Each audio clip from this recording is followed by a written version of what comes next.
Yeah, go. What's like a place or an animal or something natural? A place. Fox. A fox. Thank you so much. Thank you.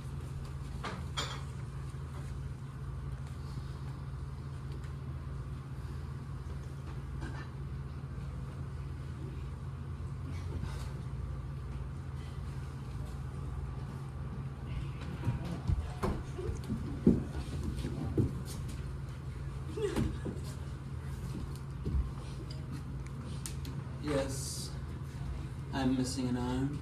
Oh, dear. Has it stopped me before, you ask?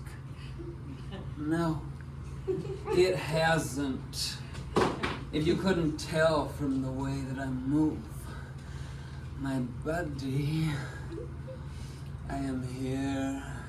I am present in my physical form. I am unafraid of traversing this world with only 3 legs. Because I am the fox of Commercial Street. I am the fox that lives by St. Mary's. I am the fox that waits for every sunrise and wakes for every sunset and sleeps throughout the whole day. I'm not afraid of being ugly. I'm not afraid of not being a beautiful queen in this beautiful town. I do more than that. I sweat in black box theaters like this. I get too warm, and instead of looking ugly, I look gorgeous. Because every adversity, I turn to my will. Take, for example, failing math class in 8th grade. My mom says, if you pass math, Cecile, you can get a dog. And she hands me this book of dog breeds, and I looked through, I chose, did I pass math? No. Did I get a dog? No. But what I did do was take that as an opportunity to learn about overbreeding and under-neutering. And I became a neuter specialist.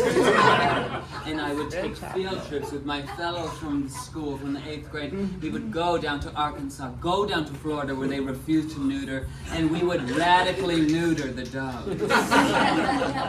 What's worse, the loss of a couple balls or the loss of some babies?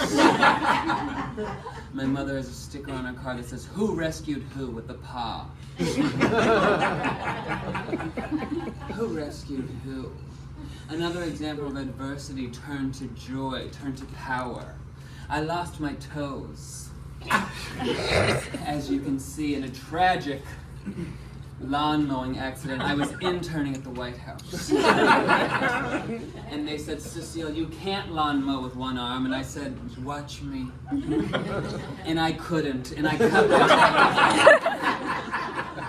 toe. But you know what I did? I picked up each toe and I sent them to a toe donor. Do you know how many children in Mexico don't have toes? Who lose them in birth and know when they go through life without toes. But no, I found a doctor, I found a scientist who could work with these doctors and babies and attach the toes, and they grow into the toes, into their life. And because of me, one kid in Mexico has toes.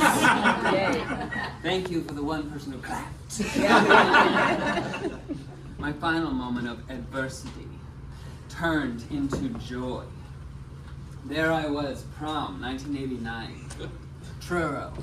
It was the last year of their own high school, and you probably didn't even know they had a high school.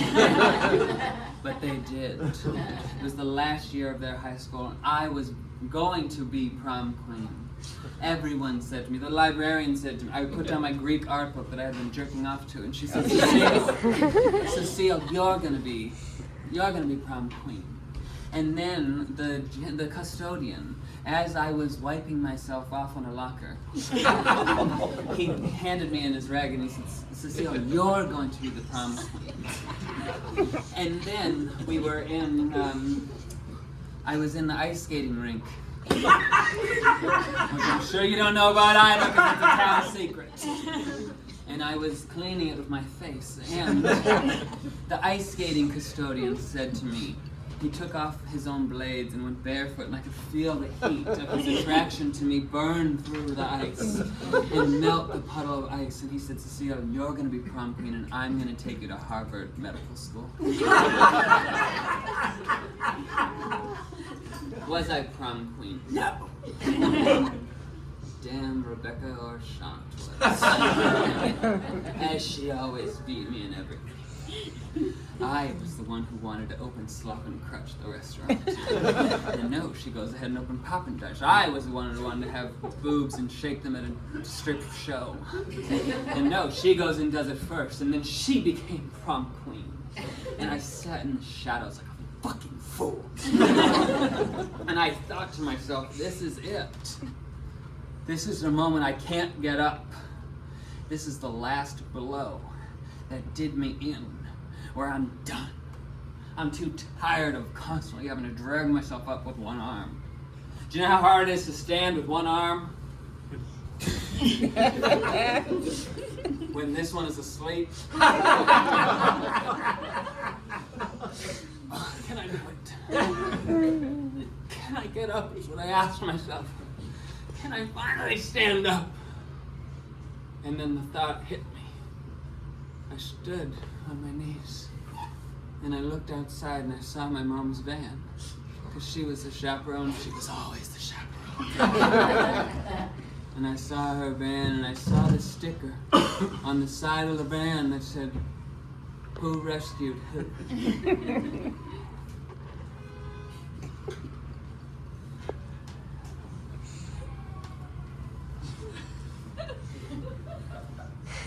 I rescued me. I rescued me. And I